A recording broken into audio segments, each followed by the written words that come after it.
तो फ्रेंड्स आपने देखा, जितना हो सका मैं बेहतरीन रूप से आपको समझाने का प्रयास किया हूँ। अगर इसके बाद भी आपको अच्छे ढंग से नहीं समझ में आ रहा है तो आप क्लास में ज्वाइन हो सकते हैं। क्लास में आपको और क्लियरिटी के साथ समझाया जाएगा और प्रिंट को भी आप देखते हुए सारे प्रिंट कहाँ पे कैसे जा रहा है, क्यों जा रहा है, कितना पल्स कम होगा, दबेगा तो क्या होगा। कुछ दिन चलने के बाद मॉस्फेट फट जाते हैं, इसके पीछे यहाँ पे मॉडिफाई किया जाता है वायर का कनेक्शन करके और यहाँ पे प्रिंट को कट कर दिया जाता है। तो वो क्यों किया जाता है, ये सारा कारण आपको क्लास में बताया जाएगा। क्लास का भी कुछ रूल्स है, क्लास के खिलाफ मैं नहीं जा सकता हूँ, ये तो कुछ नहीं था। और बेहतरीन रूप से आप समझना चाहते हैं तो आप क्लास में ज्वाइन हो सकते हैं। अभी मेरा क्लास चल रहा है, चौथा बैच के लिए सीट बुकिंग हो रहा है। तो हेलो गाइज, कैसे हैं आप लोग? आशा करते ठीक ही होंगे। मैं आपका दोस्त के कान्हा और आप देख रहे हैं कान्हा इलेक्ट्रॉनिक जीनियस। तो फ्रेंड्स, जैसा कि आप स्क्रीन पर देख पा रहे होंगे, आज मेरे पास माइक्रोटेक का सेल पड़ा हुआ है और मॉडल आप देख के पता चल गया होगा कि आपका मॉडल कौन सा है। ये मेरा B5 मॉडल का है, ठीक है। ये जो मेरा मदरबोर्ड है, जो सर्किट है, वो B5 का है, ठीक है। फ्रेंड्स, ये इन्वर्टर कस्टमर मेरे पास लेके आए हैं, तो इसमें जो फॉल्ट है वो आपको सामने से दिखा देता हूँ। देखिए, ये जो मॉस्फेट है, ये B5 का जो मॉडल का किट आता है, ये चारों चैनल का मॉस्फेट पूरी तरह से बस्ट हो गया है, खराब हो गया। आप देख सकते हैं सामने से, ये बहुत ही बुरी रूप से ये जल चुकी है, ठीक है। तो ये मेरा मॉस्फेट ओके नहीं है, फट गए हैं, तो ये आउटपुट देने वाला तो नहीं है। तो फ्रेंड्स, कई इलेक्ट्रीशियन लोगों का कमेंट आ रहा था कि सर B5 मॉडल के ऊपर मेरा ड्राइव बनाने में दिक्कत होती है, मॉस्फेट चेंज करने में दिक्कत होती है। अगर मैं मॉस्फेट चेंज करता हूँ तो पल्स नहीं बनती है, ड्राइव नहीं बनती है। तो ये सारे कारण कहाँ से उत्पन्न होता है। तो बहुत पहले मैं इसके ऊपर एक वीडियो बना चुका था, लेकिन उस वीडियो को अगर आप मिस किए हैं, नहीं देखे हैं, या फिर वहाँ पे कुछ छूट गया होगा, ऐसा कोई पॉइंट जो हम वहाँ पे नहीं बताएं, तो इस वीडियो में आज हम शुरू से अंत तक बताने वाले हैं। मतलब माइक्रो कंट्रोल से लेकर आपका चारों चैनल तक पल्स कैसे पहुँचती है, ड्राइव नहीं बनती तो कहाँ कहाँ से ये प्रॉब्लम हो सकती है, और उसके बीच में कौन कौन से कंपोनेंट लगे हुए हैं, ये सारी चीज़ को आज हम इस वीडियो में कवर करने वाले हैं। तो वीडियो को लास्ट तक देखना है वीडियो। और दोस्तों, चैनल पर अगर आप न्यू आए हैं तो चैनल को सब्सक्राइब कर लेना है और साथ ही बेल आइकन को भी प्रेस करना है, ताकि हर नई वीडियो का अपडेट आपके फोन तक नोटिफिकेशन के द्वारा मिलता रहे। तो चलिए, यहाँ पर सबसे पहले इस सर्किट को इस मदरबोर्ड के यहाँ से निकालता हूँ। उसके बाद हम आज जो प्रोसेस बताने वाला हूँ पूरी खुल के बताने वाला हूँ। आज की वीडियो अगर आप मिस कर दिए तो आप समझिए बहुत ही अच्छा वीडियो आप मिस कर दिए। मतलब इस तरह का क्लियरिटी और इस तरह का कंडीशन, आपको सारे कंडीशन को फॉलो करूंगा इसमें, ये सारे कंडीशन आपको और वीडियो में देखने को नहीं मिलेगा। ये वीडियो को आपको लास्ट तक जरूर देखना है। चलिए इसको ओपन करते हैं, उसके बाद दिखाते हैं आगे का प्रोसेस। तो फाइनली दोस्तों, आप देख सकते हैं इस मदरबोर्ड को हमने खोल लिया यहाँ पर, और आप यहाँ पे देख सकते हैं एक चैनल पर 2 मॉस्फेट लगे हुए हैं। मतलब इसमें 4 चैनल है तो 2 मॉस्फेट लगे हुए हैं, तो 4 दोनों 8 मॉस्फेट लगे हुए हैं, ठीक है। तो सारे के सारे मॉस्फेट यहाँ पर भस्ट हो गया है। अब इधर देखिए, इधर का भी मॉस्फेट पूरी तरह से खराब हो गया है, ठीक है। तो दोस्तों, यहाँ पे मॉस्फेट के साथ साथ यहाँ पे देखिए, जो ड्राइव के लिए जो पल्स बनती है, जो पल्स को स्विचिंग करता है, जो पल्स को रेगुलेट करता है, ड्राइव IC 83202, ये भी यहाँ पर ये जल गई, देख सकते हैं आप ध्यान से, ये पूरी तरह से यहाँ पे जली हुई है। वैसे भी आपको मैं ये भी गाइड करता हूँ कि जब आप मॉस्फेट चेंज करते हैं तो आप ड्राइव IC भी साथ में चेंज ही कर दें। इससे होगा कि कस्टमर का लॉन्ग लाइफ सर्विस रहेगा। मतलब बाई चांस आपका मॉस्फेट फटे हुए हैं, और कभी कोई केसेस में ऐसे होते हैं कि ड्राइव IC ओके रहते हैं, तो उस पीरियड में भी उसको चेंज कर देना चाहिए, क्योंकि आगे चल के वो डैमेज हो जाएगी और आपका इसके साथ साथ फिर से मॉस्फेट बस्ट हो जाएंगे। तो फिलहाल मैं अभी यहाँ पर क्या क्या करने वाला हूँ, सबसे पहले यहाँ पे सारे मॉस्फेट को रिमूव करता हूँ, ड्राइव IC को रिमूव करता हूँ। उसके बाद मैं आपको बताता हूँ कि किस प्रोसेस से आपको मॉस्फेट लगाना चाहिए, ताकि आप आगे चल के, मतलब मॉस्फेट लगाने के बाद, ड्राइव IC लगाने के बाद ऐसा कंडीशन ना उत्पन्न हो जाए कि आपका पल्स ना बने, ड्राइव ना बने। इससे बचने के लिए कि आपका सारा काम कर लिए और लास्ट में पता चलेगा जब ड्राइव आप चेक करें तो ड्राइव ही नहीं मिल रहा है। तो इससे बचने के लिए मैं जो प्रोसेस बताने जा रहा हूँ आपको, यही प्रोसेस को आपको फॉलो करना है, यही कंडीशन को आपको फॉलो करना है। और ये कंडीशन से अगर आप मॉस्फेट लगाएंगे, आप अपने मदरबोर्ड को रिपेयर करेंगे, तो पक्का 100% आपका पल्स बनेगा ही बनेगा। उसके बाद ऐसा नहीं होगा कि पल्स मेरा नहीं बन रहा है। तो इस वीडियो में जितने सारे बात बताने वाले हैं, जो कंडीशन आपको बताने वाले हैं, सारे चीज़ को आपको ध्यान से सुनना है और दिमाग में बैठा के रखना है, ताकि अगले बार आप लोग कमेंट में ये ना लिखें और कॉल पे ये ना बताएं कि सर मेरा पल्स नहीं बन रहा है। ये मैं नहीं सुनना चाहता हूँ, ठीक है। तो दोस्तों, आप देख सकते हैं यहाँ पर जितने सारे मॉस्फेट थे, सारे मॉस्फेट क्लियरिटी के साथ निकाल लिया हूँ। यहाँ पे ड्राइव IC भी लगा हुआ था, इसको भी निकाल लिया हूँ। देख सकते हैं इतनी फिनिशिंग से काम हुई है, जो कहने का ही नहीं। आप जितना क्लियरिटी दीजिएगा काम करने में, उतना ही सफलता पाइएगा, ये तो आपको पता ही होगा। आप देख सकते हैं इधर भी मॉस्फेट को निकाल लिया गया है, ठीक है। अब जो मॉस्फेट लगाने का प्रोसेस शुरू होता है, अभी से होता है, ठीक है। आपने मॉस्फेट को देख लिया, जला हुआ है, निकाल लिया, साफ कर लिया। उसके बाद मॉस्फेट लगाने के पहले ही सारे कंडीशन को आपको फॉलो करना है, सारे प्रोसेस को आपको फॉलो करना है। तो क्या प्रोसेस होना चाहिए, ताकि आगे चल के मैं मॉस्फेट लगा के फंस ना जाऊं और आगे पता चलेगा कि मेरा पल्स ही नहीं मिल रहा है। तो क्या क्या देखना चाहिए, सबसे पहले अभी आपको 12 वोल्ट कनेक्ट करना है। उसके बाद ये देखना है कि आपका माइक्रो कंट्रोल से जो 4 पल्स आउट होते हैं, वो 4 पल्स आउट हो रहे हैं या फिर नहीं। तो ये कौन कौन सा पिन है, ये चारों पिन आपका इस माइक्रो का पिन नंबर 12, और 22, 23, 24। इस माइक्रो के पिन नंबर 12, 22, 23, 24 ये चारों पिन आपको पल्स के लिए आउट होते हैं। तो चलिए ये वोल्टेज को चेक करते हैं। तो दोस्तों आप जैसे इसको हमने 12 वोल्ट से कनेक्ट कर लिया है, इसका स्विच को ऑन कर लेता हूँ। अब देख सकते हैं तो ऑफ कंडीशन में आपको ये पल्स नहीं चेक करना है, ऑन कंडीशन में चेक करना है। तो यहाँ पे इसको ऑन कर लिया है। अब हमको पल्स चेक करना है कितने पिन नंबर पर, ध्यान से सुनिएगा। जो पिन का मैं नंबर बताते जा रहा हूँ और कहाँ पे कितना वोल्ट होना चाहिए वो भी बताते जाऊँगा, ठीक है। तो आपको ध्यान से सुनना है और माइंड में सेव करके रखना है। सबसे पहले आपको मीटर का एक प्रो ग्राउंड करना है और इस माइक नंबर 12 और 22, 23, 24 पिन नंबर 12 और 23 से आपका 3.4 वोल्ट आउट करेगा। कितना पे, पिन नंबर 12 और 23 पे 3.4 वोल्ट आउट करेगा और पिन नंबर 22 और 24 से आपका 1.4 वोल्ट आउट करेगा। तो 12 पे कितना होना चाहिए, 3.4 वोल्ट। देख लेता हूँ कितना है। पिन नंबर 12 कहाँ पे है, काउंटिंग करिए आप ध्यान से, 1 2 3 4 5 6 7 8 9 10 11 12। तो यहाँ पे देख सकते हैं पिन नंबर 12 पे कितना होना चाहिए, 3.4 वोल्ट हाईएस्टली होना चाहिए वो वोल्ट, ठीक है। तो यहाँ पे कितना है अभी 2.90 मतलब 3 वोल्ट के करीब है। तो जिस हिसाब से आपका बैटरी कम ज्यादा चार्ज होगा उसी हिसाब से यहाँ पे आपका पल्स भी कम ज्यादा बनेगा, ठीक है। तो अभी पिन नंबर 12 पे कितना बन रहा है, 2.90। तो यही वोल्ट और यही पल्स आपका पिन नंबर 23 से बनना चाहिए। 23 पे है कि नहीं, मतलब ये हाई पल्स हुआ, ठीक है। पिन नंबर 12 और पिन नंबर 23 हाई पल्स हुआ, हाई ड्राइव के लिए, इधर साइड के लिए, प्लस के लिए। तो 23 पे देख लेता हूँ, 21, 22, 23 में ये वाला, ठीक है। देखिए नंबर 23 पे भी सेम वोल्ट है, कितना है 3.90 जो आपका पिन नंबर 12 पे मिल रहा था। मतलब और लो पल्स है पिन नंबर 22 और 24। तो पिन नंबर 22 और 24 पे देख लेते चेक करके फाइनली। तो पिन नंबर 22 ही जस्ट बगल में है, 23 के बगल में। तो देखिए यहाँ पर पिन नंबर 22 पे कितना है, पिन नंबर 22 पर लो पल्स है, ठीक है, कितना 2 वोल्ट है। पिन नंबर जो 22 पे मिलेगा वही आपको 24 पे मिलेगा। देखिए 24 पे भी 2 वोल्ट, ये लो पल्स के लिए। मतलब ये पल्स कहाँ पे जाती है, एक यहाँ पे जाती है और एक ये दूसरे वाले पे जाती है, इस वाले पे, ठीक है। ये दोनों चैनल के लिए पिन नंबर 22 और 24 है। तो फाइनली मेरा यहाँ पे माइक्रो कंट्रोल पूरी तरह से भी सेफ है, पूरी तरह से ओके है, क्योंकि हमको पल्स चारों पिन पर आउट मिल रहा है। तो फाइनली दोस्तों ये चारों पल्स चेक करने के बाद हमको ये कंफ्यूजन नहीं बनेगा कि मेरा माइक्रो कंट्रोल खराब हो सकता है, क्योंकि यहाँ पे चारों पल्स अभी आउट हो रहा है। अगर मैं यहाँ पे ड्राइव ऐसे डालता हूँ, मॉसफेट डालता हूँ और बाद मेरा पल्स दबने लगता है तो उस पीरियड में मेरा शक जाता है कि हो सकता है मेरा माइक्रो कंट्रोल भी खराब हो सकता है। तो मैं पहले ही चेक कर लिया हूँ, ठीक है। डरना नहीं है, सख्त उसका सामना करना है, क्योंकि पहले से मैं इसको चेक करके रखा हूँ। तो क्यों खराब हो सकता है, इसका मतलब कहीं ना कहीं आपका ड्रॉपिंग है, कहीं ना कहीं आपका ड्राइव सेक्शन में शॉर्टिंग है, अगर आपका पल्स दबने लगता है ड्राइव ऐसे लगाने के बाद। तो क्योंकि पहले से मैं इसको चेक कर लिया हूँ, चारों पल्स आउट हो रहा है सही ढंग से, तो भाई पल्स बनेगा ही बनेगा। अब क्या करना है हमको, अब आपको यहाँ पे जितने सारे गेट पर जीनर लगे हुए हैं, जीनर को चेक कर लेना है। सारे मॉसफेट के गेट पर एक रेजिस्टेंस लगे रहते हैं जो आपका कितना ओम का रहता है, 36 ओम का। सारे मॉसफेट के गेट पर एक रेजिस्टेंस लगे हुए हैं जो आपका रेजिस्टेंस का वैल्यू होगा 36 ओम रहेगा, ठीक है। सारे मॉसफेट के गेट पर, इस वाला बोर्ड की बात कर रहा हूं मैं, ठीक है। ये बोर्ड में भी क्वालिटी है, 2-3 क्वालिटी। गेट पर कितना होना चाहिए, 36 ओम रेजिस्टेंस। तो सारे रेजिस्टेंस को आपको चेक करना है, जीनर को चेक करना है, चारों ड्राइव साइड। आप देखिए चारों चैनल पर आपको सारे चेक करना है, जीनर, रेजिस्टेंस। तो दोस्तों यहाँ पर कंफ्यूजन ये भी बनता है, क्योंकि बहुत लोगों का कॉल में ये मैं परेशानी झेल चुका हूँ। लोग का प्रश्न यही आता है कि सर मेरा जीनर शॉर्ट बताता है। तो जीनर आपका शॉर्ट बताएगा, क्योंकि उसके पैरेलल में जो रेजिस्टेंस लगा दिया गया है, उसके पैरेलल में रेजिस्टेंस लगा दिया गया है, तो आपका जीनर शॉर्ट बताएगा। तो उसको सही तरीका क्या चेक करने का, सही तरीका उसको ओपन करिए, सर्किट से एक साइड को ओपन करिए और चेक कीजिए, तब शॉर्ट नहीं बताना चाहिए, ठीक है। सर्किट में लगा रहेगा तो शॉर्ट बताएगा। तो यहाँ पे ये कंफ्यूज नहीं रहिएगा आप। तो दोस्तों ये सारे तो आपको बता दिए, फिर भी पल्स नहीं मिलता तो आप क्या करिएगा।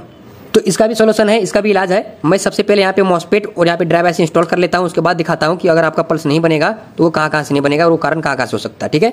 चलिए इंस्टॉल करते हैं, उसके बाद दिखाते हैं। तो फाइनली दोस्तों आप जैसे यहाँ पर हमने चारों चैनल पर मॉसफेट लगा दिया है, इंस्टॉल कर दिया है। आप चाहे तो चारों चैनल पर एक मॉसफेट डाल सकते हैं ड्राइव चेक करने के लिए। मेरे हाथ में एक्सपीरियंस है तो मैं कंफर्म यहाँ पे समझ लेता हूँ पहले कि ड्राइव एक बार में बनेगा ही बनेगा, कोई इसमें डाउट नहीं है। तो अगर आपको ऐसा फील होता है कि हमसे ये ड्राइव बनेगा कि नहीं, तो आप चारों चैनल पर एक मॉसफेट डालिए। अगर नुकसान होगा तो एक मॉसफेट नुकसान होगा, ठीक है। तो यहाँ पे हमने 2 मॉसफेट डाल दिया है। 750 VA का इन्वर्टर है तो 2 मॉसफेट पूरा लोड लेगा, कोई दिक्कत नहीं है। अगर 1000 से या फिर 900 से ऊपर रहेगा तो आप 3 मॉसफेट डाल सकते हैं यहाँ पे।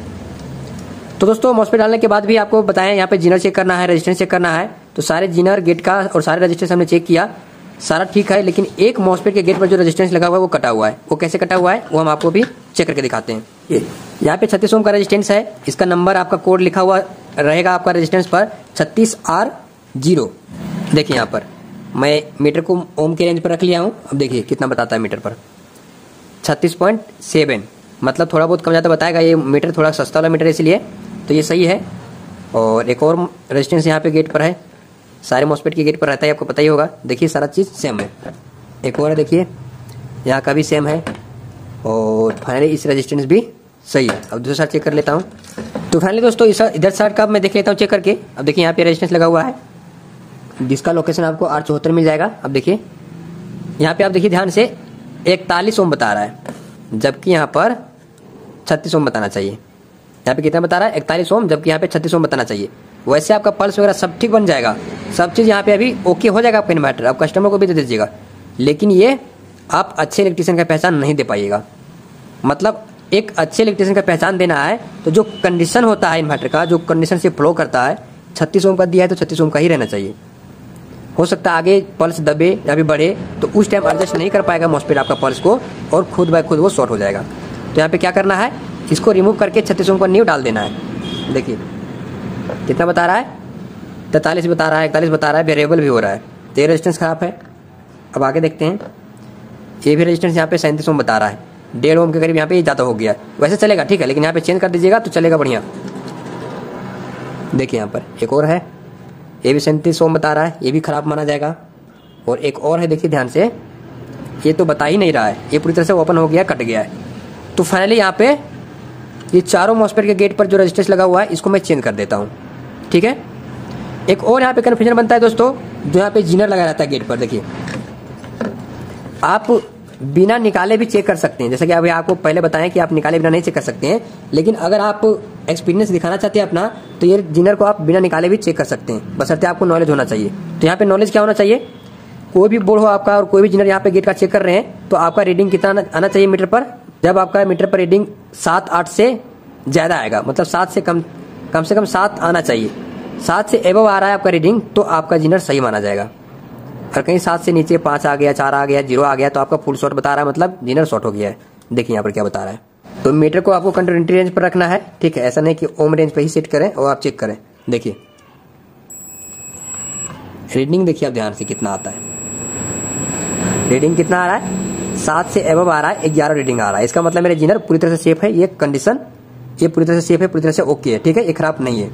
अगर ये जिनर को हम चेक करते और फुल शॉर्ट आता, 0-0 या फिर 1-2 इस तरह रीडिंग आता, तो आपका जिनर शॉर्ट माना जाता, ठीक है। तो यहाँ पे भी फिलहाल मेरा जिनर सही है। एक और जिनर है गेट पर, इसको भी चेक कर लेते हैं। देखिए इसका भी रीडिंग 12 आ रहा है, मतलब ये भी सही है, ठीक है। तो इसी तरह आप जिनर को बिना निकाले चेक भी कर सकते हैं। तो फाइनली अभी हमको यहाँ पे चेंज क्या करना है, मॉस्फेट चेंज हो गया, ड्राइव आईसी भी चेंज हो गया। देखिए ड्राइव आईसी इतनी क्लियरिटी के साथ चेंज हुआ है जो आप पकड़ नहीं पाएंगे। देखिए ऐसा लगता है कि ड्राइव आईसी चेंज किया ही नहीं हूँ। तो यहाँ पे रेजिस्टेंस को इंस्टॉल करता हूँ, उसके बाद दिखाता हूँ आपको पल्स को चेक करके कि इसमें कितना पल्स होना चाहिए। चलिए रेजिस्टेंस को डालते हैं। एसएमडी पैकेज में ही डालना है आपको।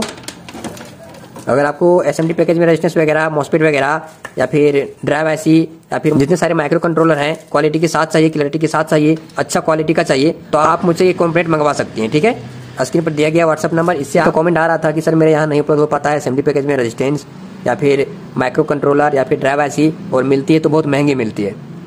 तो अगर आपको चाहिए तो दिए गए स्क्रीन नंबर पर आप अपना लिस्ट बनाइए, आपको बहुत ही क्लैरिटी के साथ अच्छा क्वालिटी का कंपोनेंट मिलेंगे और चीप रेट में मिलेंगे। चलिए यहाँ पे मेरे पास रेजिस्टेंस है, रेजिस्टेंस को डाल देता हूँ, उसके बाद आपको पल्स को चेक करके दिखाते हैं। तो फाइनली दोस्तों यहाँ पे देख सकते हैं जो रेजिस्टेंस कटा हुआ था, वो रेजिस्टेंस को हमने यहाँ पे न्यू इंस्टॉल कर दिया है, सारा रेजिस्टेंस, और इसको 12 वोल्ट से कनेक्ट कर दिया है, स्विच को ऑन कर दिया है। अब मैं आपको पल्स को चेक करके दिखा देता हूँ। इसको साइड में लगा लेता हूँ। मीटर को डीसी रेंज पर आपको सेट करना है और मीटर का प्रॉपर ग्राउंड करना है और आपको पल्स चेक करना है। देखिए कितना आ रहा है, 13.2, जो कि बहुत ही अच्छा क्वालिटी का पल्स है, ठीक है। ये पल्स बहुत ही अच्छा आ गया है, क्वालिटी के साथ आ गया है, मतलब एक्यूरेट पल्स आया हुआ है। अब ड्रेन साइड देख लेता हूँ। ड्रेन साइड देखिए 4.5 वोल्ट के करीब है, बहुत अच्छा है। देखिए ठीक है, एक साथ मॉस्फेट लगाया, सारे कंडीशन को फॉलो करते हुए मेरा पल्स एक बार में प्रेजेंट हो गया। यही काम आपको भी करना है। ऐसा नहीं कि मॉस्फेट लगाया, ड्राइव आईसी लगाया और पल्स ही नहीं मिला, उसके बाद आप कमेंट में बोलोगे या फिर परेशान करोगे कॉल करके कि सर मेरा पल्स नहीं आता, मॉस्फेट भी सही है, ड्राइव आईसी भी सही है, हमने सारे जिनर को चेक कर लिया फिर भी पल्स नहीं आया। अरे भाई क्यों नहीं आएगा? फोन पे या फिर कमेंट में सारा बात अपने बोलते हैं कि सारा चीज़ ठीक है सर, पल्स नहीं आता है। तो सारा चीज़ ठीक है तो पल्स क्यों नहीं आएगा भैया? सब चीज़ ठीक है मतलब पल्स क्यों नहीं आएगा? अब ये बात हो गई कि मरा हुआ इंसान जिंदा हो गया, ये कैसे हो सकता है? मरा हुआ इंसान जिंदा तो नहीं हो सकता है। मतलब आपका सारा कंप्लेंट ओके है तो पल्स क्यों नहीं आएगा? आप उसमें कुछ ना कुछ मिस्टेक किए हैं, वही मिस्टेक को आपको ढूंढना है। तो मैं तो आपके पास आके ढूंढ नहीं सकता हूँ, ढूंढना तो आपको है, केवल मैं रास्ता बता सकता हूँ। तो रास्ता बताता हूँ, रास्ता पे चलिए और वो रास्ते पे आपको भटकना नहीं है। तो देखिए रास्ता क्या है। तो आपको यहाँ पे अभी दिखाया था माइक्रो के पिन नंबर 12 और 23 पे हाई पल्स आउट होते हैं पॉजिटिव साइड के लिए।